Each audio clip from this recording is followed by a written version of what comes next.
China का sticker है वो दरअसल चाइना का है ही नहीं, वो कोरिया में मैन्युफैक्चर होता है।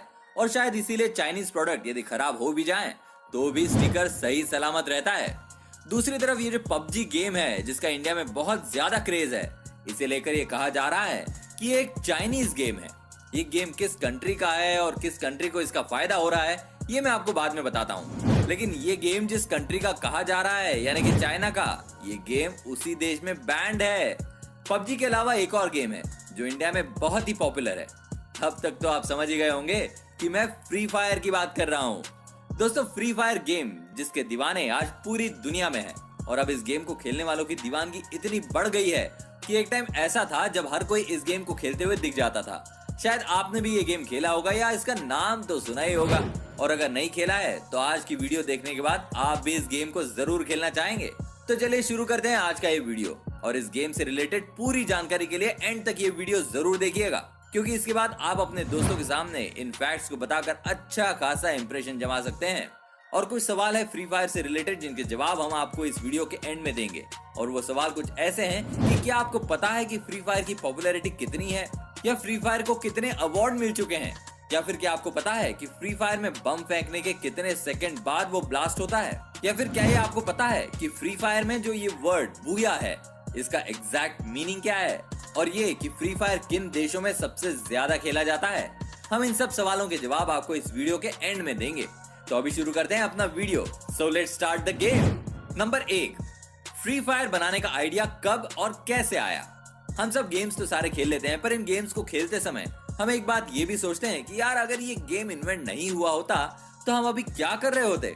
और हम में से कुछ तो इतने डाई हार्ट फैंस होते हैं इस गेम्स के कि अगर हमें ये गेम खेलते दौरान कोई डिस्टर्ब कर दे तो फिर उसकी खैर नहीं। तो उसी का जवाब हम आपको बताने आए हैं कि फ्री फायर गेम का आइडिया कैसे और कब आया, क्योंकि इस गेम के पहले शायद हम सबको ये लगता था कि पबजी मोबाइल फ्री फायर से पहले आया मोबाइल प्लेटफॉर्म के ऊपर, पर सच्चाई ये है कि फ्री फायर मोबाइल प्लेटफॉर्म पर पहले आया।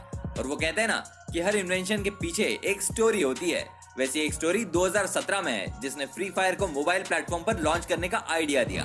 हमने बैटल रॉयल गेम्स का नाम 2017 से ज्यादा सुनना शुरू किया, क्योंकि वो साल था जब सारे बैटल रॉयल गेम्स इतने पॉपुलर हो रहे थे।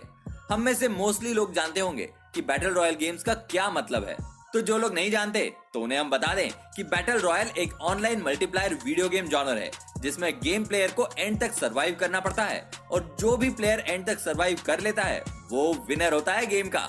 बैटल रॉयल गेम का नाम 2000 में आई हुई एक मूवी जिसका नाम भी बैटल रॉयल ही था, वहां से लिया गया है, और ये मूवी भी एक नॉवेल पर बेस्ड थी जिसका नाम भी बैटल रॉयल ही था। तो आई होप अब आप सबको क्लियर हो गया होगा कि बैटल रॉयल का मतलब क्या होता है। 23 मार्च 2017 को प्लेयर्स अननोन बैटलग्राउंड का पीसी वर्जन रिलीज हुआ था, जिसको हम लोग पबजी के नाम से जानते हैं, जिसने बैटलग्राउंड गेम्स की दुनिया में तहलका मचा दिया था। और उसके बाद से हर एक ऑनलाइन गेमर की जुबान पर बस एक ही नाम था, वो था पबजी का। इस गेम चेंजिंग सिचुएशन को देखते हुए गैरेना कंपनी के फाउंडर फॉरेस्ट ली के दिमाग में एक आइडिया आया। उन्होंने सोचा कि ये पीसी पर खेलने वाला गेम है, क्यों ना इसी टाइप का एक गेम मोबाइल प्लेटफॉर्म के लिए बनाया जाए, क्योंकि पीसी के कंपैरिजन में मोबाइल तो सब लोगों के पास होता है, और उस समय तक मोबाइल पर कोई भी बैटल रॉयल गेम नहीं था।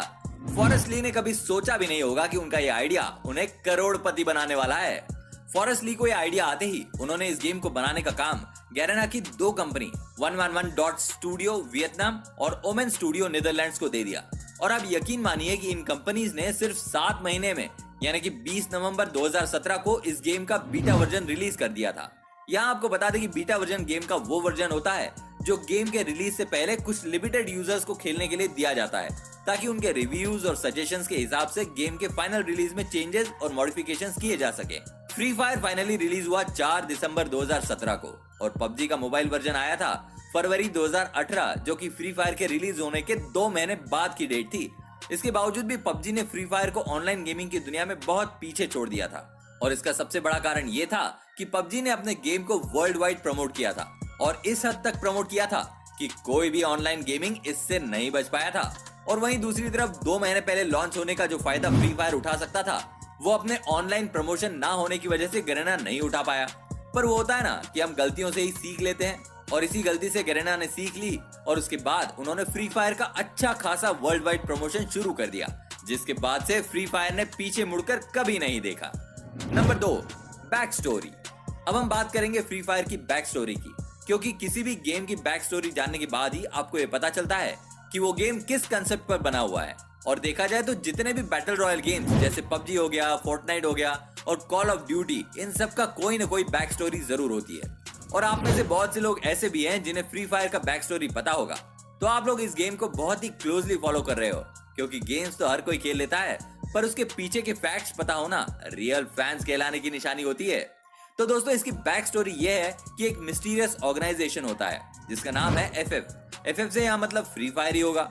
इस ऑर्गेनाइजेशन का एक ही मकसद होता है कि लोगों को कैप्चर करना और एक ऐसी जगह पर रखना जहां पर उनका ब्रेन वॉश किया जाता है, जिसकी वजह से वो अपनी सारी पुरानी यादें भूल जाते हैं।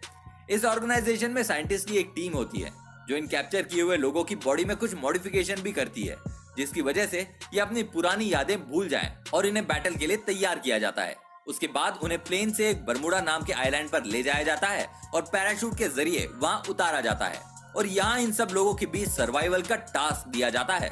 उसके बाद वहाँ आइलैंड पर भी एक साइंटिस्ट की टीम मौजूद होती है जो यहाँ मौजूद सारे लोगों पर कड़ी नजर रखती है, मेनली इनके फाइटिंग स्किल्स पर नजर रखती है। और फिर फाइनली जो सर्वाइवर्स इस बैटल में सर्वाइव कर जाते हैं, उसके अंदर साइंटिस्ट और भी ज्यादा जेनेटिक मॉडिफिकेशन करते हैं और उन्हें और भी ज्यादा स्ट्रॉन्ग बनाते हैं, जिसकी वजह से आगे आने वाले बैटल्स में ये सर्वाइवर्स और भी अच्छे से परफॉर्म कर सकें। तो दोस्तों, अब आपको पता चल चुकी होगी फ्री फायर की बैक स्टोरी, तो आप इस गेम को खेलने से पहले इसके कंसेप्ट जान चुके हैं। नंबर 3, दोस्तों, अभी जिस वक्त ये वीडियो हम बना रहे हैं उस वक्त तक आप गूगल प्ले स्टोर में जाकर देखें तो आपको पता चलेगा कि फ्री फायर के करीबन 500 मिलियन प्लस डाउनलोड्स हो चुके हैं।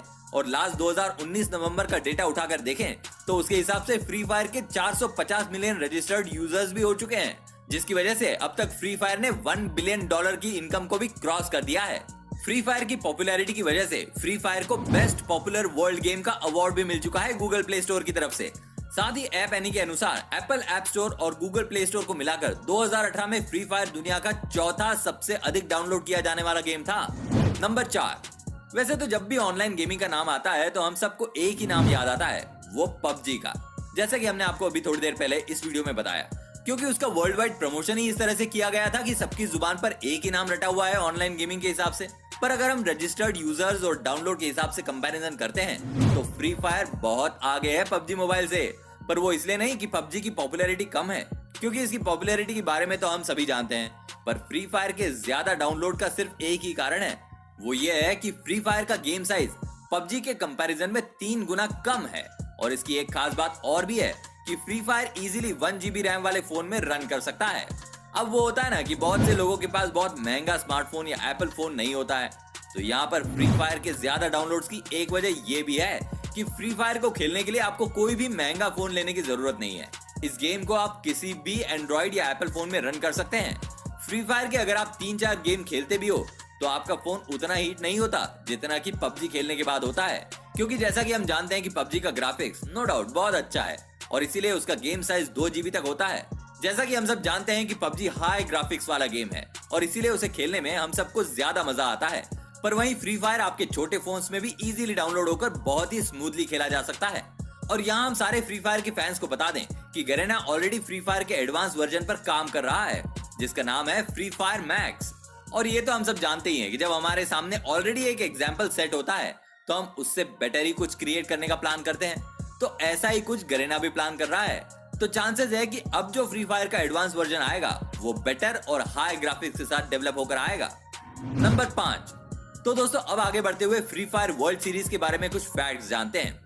फ्री फायर का सबसे पहला वर्ल्ड सीरीज 2019 में ब्राजील के 12 ओलंपिक पार्क में ऑर्गेनाइज किया गया था। यह एक ऐसा टूर्नामेंट था जिसे करीब 2 मिलियन से ज्यादा लोगों ने ऑनलाइन देखा था, जो कि एक वर्ल्ड रिकॉर्ड है किसी भी ई स्पोर्ट्स टूर्नामेंट के लिए। इस टूर्नामेंट के विनर थे ब्राजीलियन टीम, जिनका नाम है कोरिंथियंस। मतलब ये कहा जा सकता है कि ये टूर्नामेंट ब्राजील में ही ऑर्गेनाइज हुई और इस टूर्नामेंट को होम टीम ने ही जीत लिया था। है ना कमाल की बात। अब इस टूर्नामेंट के सक्सेस को देखते हुए गैरेना ने immediately free fire champions cup 2020 का अनाउंसमेंट कर दिया था, जो कि इंडोनेशिया में होने वाला था अप्रैल 2020 को। बट कोरोना के चलते इस टूर्नामेंट को पोस्टपोन कर दिया गया। पर बाद में अभी लेटेस्ट न्यूज के हिसाब से इस टूर्नामेंट को कैंसिल कर दिया गया है, जो कि फ्री फायर के फैंस के लिए एक बुरी खबर है। अब बात करते हैं उन सवालों की जिनके जवाब मैंने आपको इस वीडियो के एंड में देने के लिए कहा था। तो सबसे पहले बात फर्स्ट क्वेश्चन, जिसका जवाब हम आपको पूरी वीडियो के दौरान बहुत बार दे चुके हैं, जिससे आपको फ्री फायर की पॉपुलैरिटी का तो अंदाजा हो गया होगा। अब बात करते हैं सेकंड क्वेश्चन की। तो उसमें हमने आपसे पूछा था कि बॉम्ब थ्रो करने के कितने सेकंड बाद वो ब्लास्ट होता है। तो उसका जवाब है 4.5 सेकंड के बाद। यानी कि आप बॉम्ब गेम में कहीं भी थ्रो करो, या तो जमीन पर या हवा में, बॉम्ब थ्रो करने के एग्जैक्ट 4.5 सेकंड बाद ब्लास्ट हो जाएगा। और हमारा थर्ड क्वेश्चन था कि बूया, इस वर्ड का एग्जैक्ट मीनिंग क्या होता है। तो इसका जवाब है बूया का मतलब होता है हैप्पीनेस, जॉय, एक्साइटमेंट। और अगर आप इस वर्ड को गूगल करेंगे तो वहां पर आपको इसका एग्जैक्ट मीनिंग जो मिलेगा वो ये है कि word used to express joy specially over a well played or victorious moment in sport. इसका क्लियर मतलब यह है कि जॉय को एक्सप्रेस करने के लिए या आपने किसी भी खेल में शानदार प्रदर्शन के बाद जीत हासिल की हो, तब इस शब्द का प्रयोग किया जाता है। और हमारा आखिरी क्वेश्चन ये था कि फ्री फायर किन कंट्रीज में सबसे ज्यादा खेला जाता है। तो इसका जवाब है ब्राजील, इंडिया और इंडोनेशिया। इन 3 देशों में फ्री फायर सबसे ज्यादा खेला जाता है। तो दोस्तों, जितनी भी जानकारी हम लोगों के पास थी फ्री फायर के बारे में, हमने वो सब आपके साथ शेयर करने की पूरी कोशिश की है। अगर आपको हमारी ये कोशिश पसंद आई हो तो प्लीज इस वीडियो को लाइक और सब्सक्राइब जरूर कीजिएगा, ताकि ऐसे और भी कई नए नए फैक्ट्स और जानकारी हम आपके साथ शेयर कर सके। स्टे सेफ, जय